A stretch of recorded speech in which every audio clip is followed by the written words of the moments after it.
Bueno, pues buenas tardes a todos. La verdad es que bueno, me alegra muchísimo pues contar con vuestra presencia en un evento como este, que es el ISPACON. La verdad es que resulta todo un reto hablar de un tema como este, porque para muchos, que son mis colegas, pues profesionales, ¿no? Profesores, docentes, investigadores, claro, la tecnoética perfectamente, es decir, la asumen como algo pues propio de la disciplina, ¿no? O bien una disciplina humanística o una disciplina incluso hasta científica también, porque ahora mismo está muy en boga.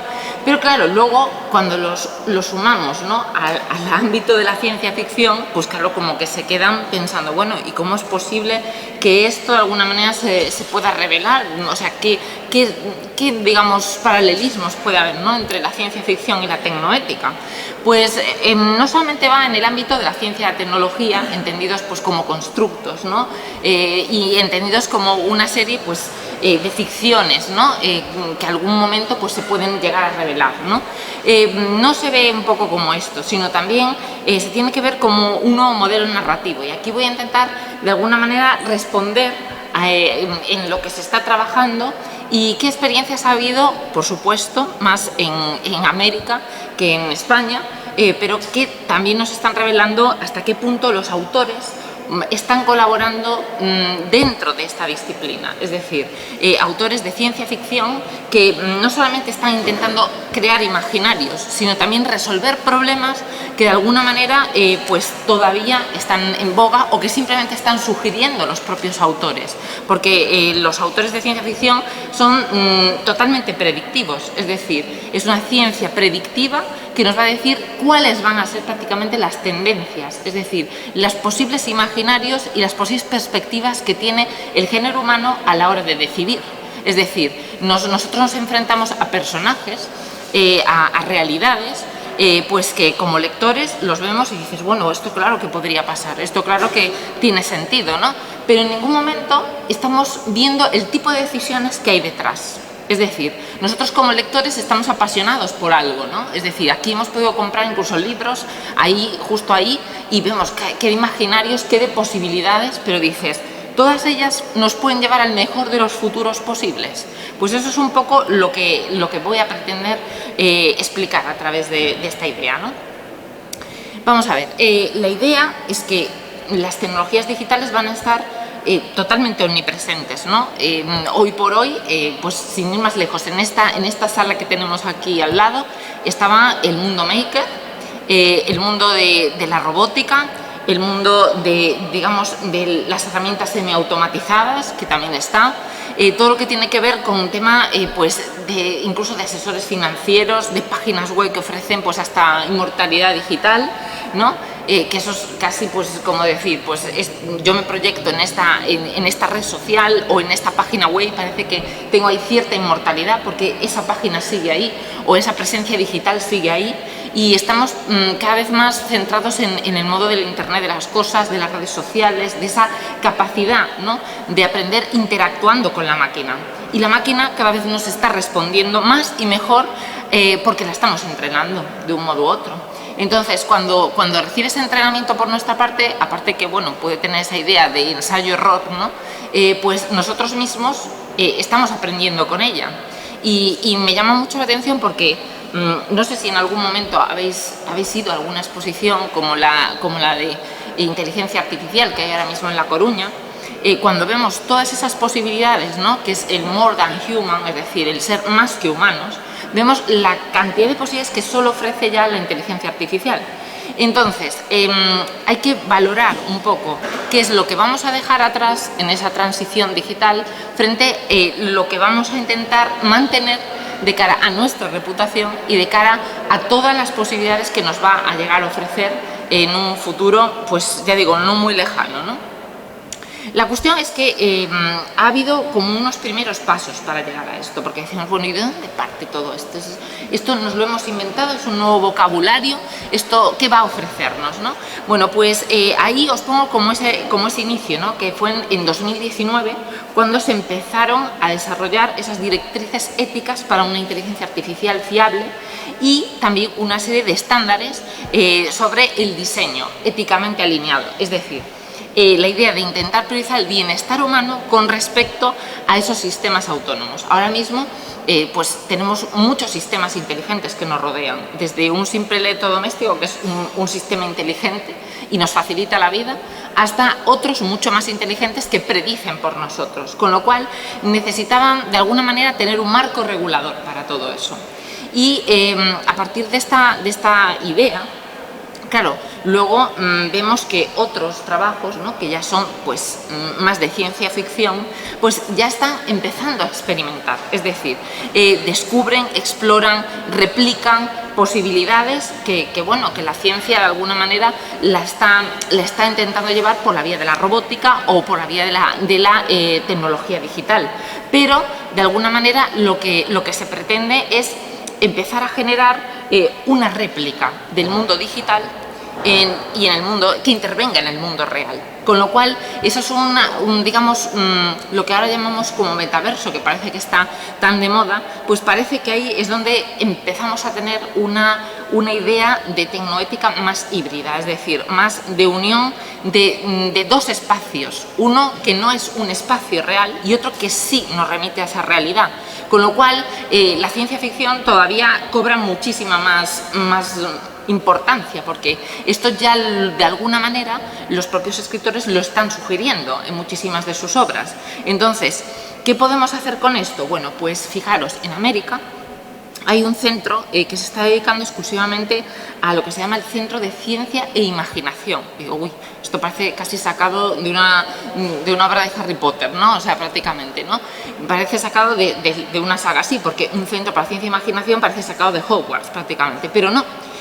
Aquí lo que se pretende es crear sesiones de imaginación en las que los autores de ciencia ficción de alguna manera van a empezar a co-crear, ¿no?, a generar comunidades y culturas a lo largo de todo el mundo en las que se van a generar imaginarios. Y esos imaginarios son simulaciones que van más allá de esa experiencia física. Es decir, que de alguna manera interesa crear situaciones que produzcan futuros más o menos estimulantes para poderlos hacer realidad. Es decir, réplicas bastante exactas. Es decir, no es simplemente ficcionar, como lo podríamos hacer desde el punto de vista del ser escritor, sino una ficción que realmente estuviera regulada, para ver cómo realmente podríamos reaccionar ante eso. A mí me encanta porque esta universidad, la Universidad de Arizona, ha profundizado en eso. Y entonces uno se queda totalmente perplejo de la existencia de algo así. O sea, nadie se lo podía imaginar. Pero bueno, a mí, dentro de esta investigación que vengo realizando, pues encuentro cosas como esta, ¿no? También he encontrado otro tema que me gustó mucho porque fue una iniciativa de Intel y que se llamó así el Proyecto Tomorrow, que también contó con escritores de ciencia ficción que lo que también intentaban era ver los posibles usos que se le podría dar a la tecnología. Mediante varias cuestiones, que serían la fotónica, la robótica, la telemática y los sensores inteligentes. Entonces, ¿qué pasó? Que luego revistas como la prestigiosa Nature pues hizo dosieres especiales centrándose en este tipo de hipótesis, ¿no? Y fundamentalmente, ¿qué le interesó a esta revista? Pues la idea de los universos paralelos, el ver si de alguna manera podría haber algún tipo de ciencia que se estuviera realizando en un universo paralelo o en un lugar paralelo sin que realmente tuvieran conciencia de que eso existiera, ¿no? Es decir, digamos, unas cuestiones de ciencia que fueran trabajadas en paralelo sin que realmente hubiera una comunicación real entre ellas, pero que estuvieran llegando al mismo fin o al mismo punto, con las ventajas y desarrollos científicos que eso podría llegar a tener. Con lo cual casi parece surrealista, pero es importante porque para ellos era una forma de explicar cómo funciona la mecánica cuántica, es decir, cómo funciona el espacio físico, porque dentro de la física hay cosas que realmente pueden conducir a un único fin, es decir, trayectorias que se pueden entrecruzar o enlazar como si fuera un gran ovillo, ¿no?, en el que todas las opciones se entrecruzan. Y entonces esto es lo que querían de alguna manera demostrar, que todos los relatos pueden llegar a ser identificables y pueden llegar pues a generar algún tipo de conexión entre sí, envolviendo todo eso en un futuro posible, porque si una tendencia, por ejemplo, se diera en Japón y otra en Europa, pues que realmente hubiera esa sincronía y esa sincronía provocara una acción y una reacción en paralelo, ¿no? Desde un gobierno hasta una manera de producción, hasta cualquier otra cosa que realmente sistematizara este modelo científico, ¿no? ¿Qué hipótesis hay al respecto? Bueno, pues esto es un siguiente paso dentro de esta idea, ¿no? Claro, cuando hablo con expertos, ¿no?, en materia de ética de inteligencia artificial, pues ellos, desde luego, me van dando opciones muy diferentes sobre la idea de la reflexión. Es decir, nosotros sabemos que la inteligencia artificial puede crear un poema, puede intentar, bueno, crear, puede desarrollar una trama, un poema, frases con total nitidez, ¿no?, y que tienen sentido, pero la pregunta era si podían también reflexionar y debatir. Entonces, la gran duda que se hacía es si realmente son capaces de tener un sentido pragmático, es decir, que si pueden de alguna manera superar su propia abstracción. Es decir, si de alguna manera es posible que tengan la capacidad de inteligir, de debatir de una manera lógica. Entonces, ahí es donde empezó la idea de buscar una ética que se relacionara con la inteligencia artificial. ¿Qué pasó? Bueno, pues que autores como Stephenson dicen cosas muy sensatas en relación a esa conexión con la ciencia ficción, y me gustaba retomar un poco ese texto, porque siempre los textos ayudan mucho, ¿no? Y dice que lo que las narraciones de ciencia ficción hacen mejor que ninguna otra cosa es dar no solo una idea de innovación tecnológica concreta, sino también ofrecer un marco coherente de cómo aquella innovación será integrada en la sociedad, en la economía y en la vida de la gente. Es decir, muchos que realmente pues son cosplayers, personas que se identifican, ¿no?, con una manera de ser, con una manera de incluso de vivir y de entender pues la ciencia ficción, pues de alguna manera están reviviendo un espacio en paralelo, ¿no?, en paralelo al tiempo real y a su tiempo histórico, ¿no? Eso yo creo que podría ser un buen ejemplo, ¿no?, que lo podemos entender todos. Y realmente cuando simulamos el que realmente somos ese personaje, realmente hay algo en nosotros que nos lleva a decir, bueno, pero es que si yo puedo ser este personaje, ¿cuántas posibilidades no hay de que algo así, aunque no sea con esas vestimentas o con esas formas, pueda ser viable, ¿no? Y al mismo tiempo sí que también funciona, porque el ser nosotros de esa manera pues también influye en la sociedad, en la economía y en la gente, porque ya es una manera, un estilo, un producto, estamos generando cantidad de cosas alrededor de todo este imaginario. Bueno, pues si lo podemos hacer nosotros por decisión propia, imaginémonos a una escala más global, ¿no? La idea es que se pueda visualizar la idea del conflicto ético. Eso es una de las cosas que, bueno, vemos que las exploran cantidad de autores. Yo ahí sugiero algunos, pero también hay un problema que es el de cómo podemos entender algunos de los temas que ellos mismos sugieren, ¿no?, a lo largo de esto, ¿no? Pues desde el tema de niñeras robóticas, debate sobre la seguridad y la libertad, la pérdida de privacidad, el totalitarismo tecnológico, la idea de los sustitutos emocionales. Es decir, me llamaba la atención que una de las grandes cosas que vi que están trabajando los japoneses es en la idea de tener un amigo vía casi como un WhatsApp, como un chat virtual. Y no solamente la idea de tener una pareja virtual, que eso es más frecuente, sino la idea de que la soledad era tan grande que hasta se ha creado una aplicación que existe y que está en algunos markets actuales de móviles, en el que se simulan las conversaciones, y no solo eso, sino que se crea como una especie de amigo ideal con el que poder hablar, porque en sus sociedades a veces les falta ya ese rol, ¿no? El rol de ese amigo o de ese otro yo con el que puedan tener esa alteridad, ¿no? Alteridad entendido como el verse en otro o el identificarse en otro igual, ¿no?, en otro con el que puedan realmente compartir esa realidad, ¿no? Con lo cual ahí se está también modelando esa forma de las relaciones humanas. Por eso hablo no solamente de la idea de la réplica humana, un replicante, ¿no?, que nos podría más sonar, ¿no?, de la ciencia ficción, sino que también está la idea de la parte de control que vamos a perder, porque ese, por ejemplo, amigo imaginario que tenemos, ¿no?, en esa aplicación también está sustrayendo una cantidad de datos a nivel psicológico, a nivel emocional, a nivel interacciones, a nivel incluso conexiones, porque también sabrían de alguna manera cómo nos conectamos y de qué manera, con lo cual ahí hay una distancia entre la idea de manipulación y la idea de automatización, con lo cual esta idea de mejora humana, esta idea que nos supone, sí, de alguna manera una gran relevancia dentro del desarrollo de la inteligencia artificial, tenemos que tenerla muy en cuenta, ¿no? Aquí, por ejemplo, quizá nos suenen algunos de estas películas, ¿no? o series que tanto nos emocionan, creo que a todos, porque de alguna manera nos hacen sentir, ¿no? esa vibración de cómo podría acabar esto, ¿no? Black Mirror es un caso, vamos, clarísimo y que ha tenido un éxito, bueno, impresionante. Pero también tenemos The Sandman. En The Sandman también estamos viendo la idea, ¿no? El paradigma digital contemporáneo también, porque de alguna manera estamos entre el sueño y la realidad, ¿no? Estamos en esa doble dimensión, con lo cual yo tenía incluso algún que otro vídeo, sobre todo de la película Robot and Frank, que nos llama mucho la atención a los que lo hemos visto, la idea de ese cuidador humano, ¿no?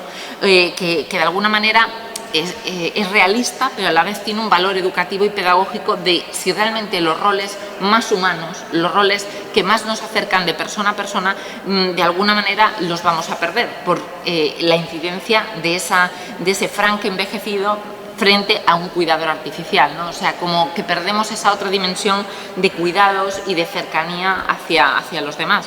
Con lo cual, ahí hay algunas referencias, ¿no?, a las que aludo, que valen mucho la pena revisarlas de cara a ver esas consecuencias reales como plasmadas ante un espejo, ¿no?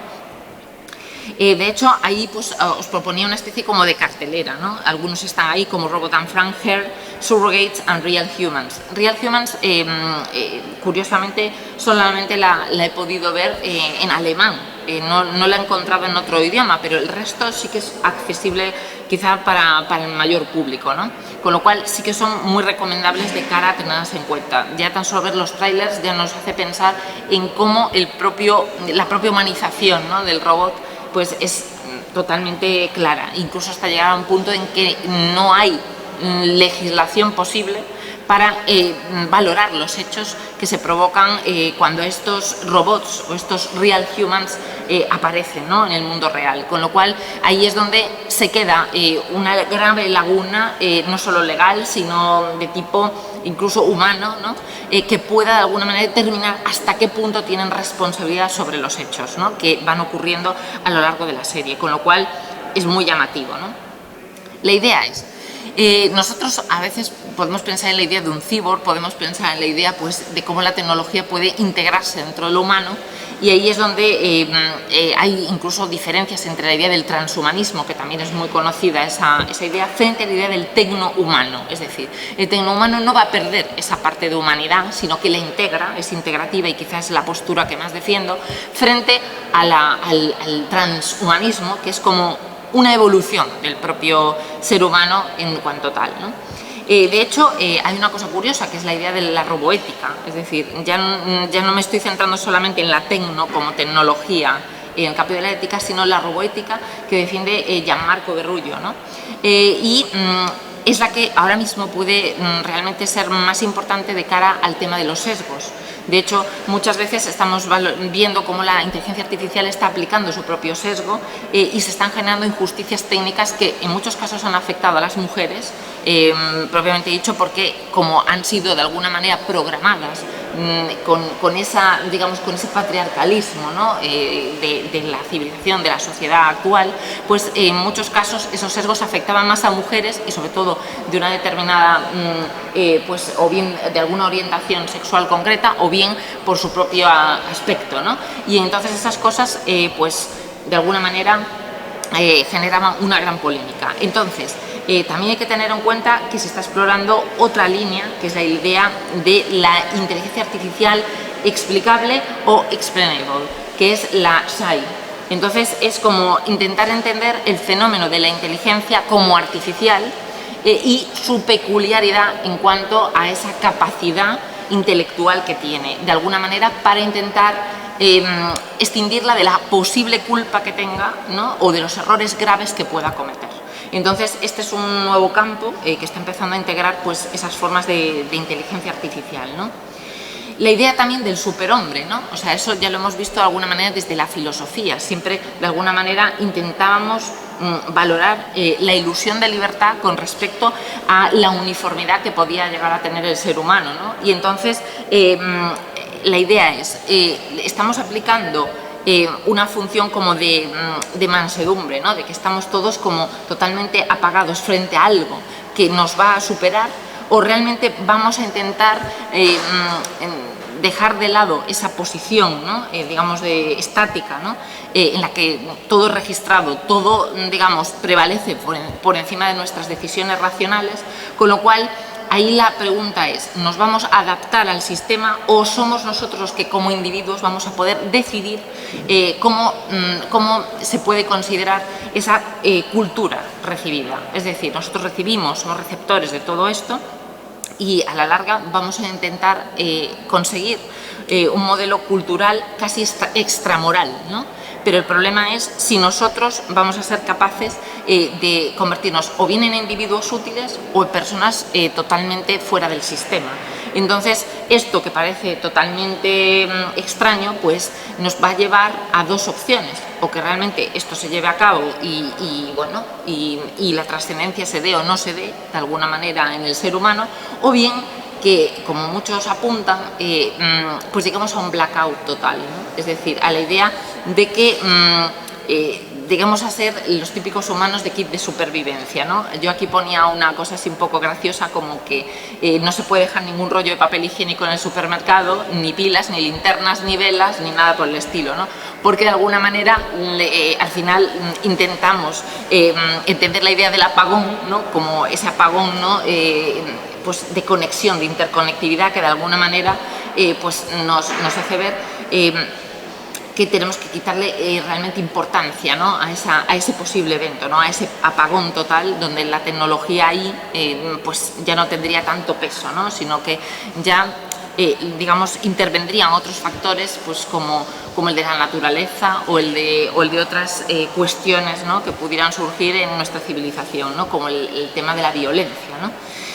Entonces, de alguna manera, lo que propone, y eso ya casi que lo pongo como conclusión, lo que propone la ciencia ficción es desafiar también esa parte de monopolio tecnológico. De hecho, cuando vemos esas narrativas nos damos cuenta de que de alguna manera dicen, oye, pues aparte de desarrollar el personaje, que es magnífico, que es nuestro héroe o que es alguien al que al final admiramos o no, pero de alguna manera nos provoca ese sentimiento, a la larga voy a demostrar como autor que realmente hay una serie de factores como la invasión de la privacidad, esas malas condiciones laborales, esa violencia de género, todo eso lo voy a denunciar, lo voy a trasladar a mi lector para que vea hasta qué punto esas decisiones son determinantes a la hora de generar ese mundo posible. De hecho, yo ahí establezco una línea de tiempo en la que realmente vemos cómo está influyendo. Estamos desde la ética de la información, que es la infoética, hasta la idea de un agente moral artificial. Es decir, yo veo ahí un poco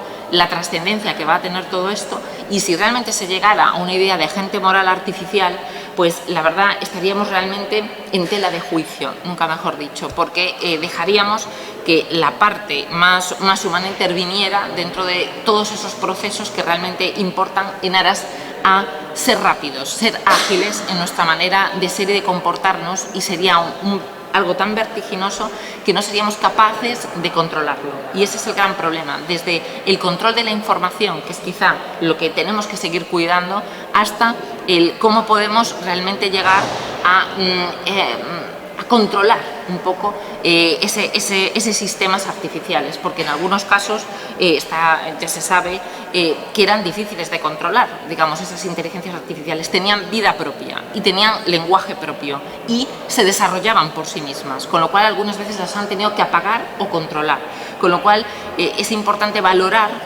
si esta línea de tiempo se llegará a cumplir o no. Eso ya depende también de la sociedad, esa es un poco la conclusión. Entonces, con esta línea creo que simplemente lo quería dejar pues simplemente de manifiesto para que lo valoráramos y bueno, espero que de alguna manera haya quedado más o menos claro lo que venía pretendiendo, ¿no? Que es poner ese punto de atención, ese punto de interés sobre una disciplina que está en constante desarrollo y que bueno, de alguna manera pues quería que también tuvieseis conocimiento un poco de ella y que bueno, y que si hubiera alguna duda pues estaría encantada de solventarla o de debatirla. Muchas gracias.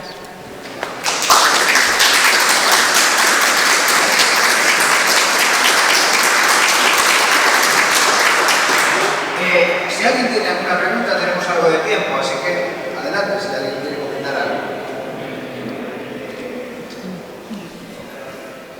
Y si no, también creo que cuando salga la ponente... No hay problema. Yo incluso ha sido mejor así, más directo también, ¿eh? Porque me decían, oye, esto, yo lo otro, y yo prefiero, la verdad. Hay gente que también no le apetece tanto así. Gracias.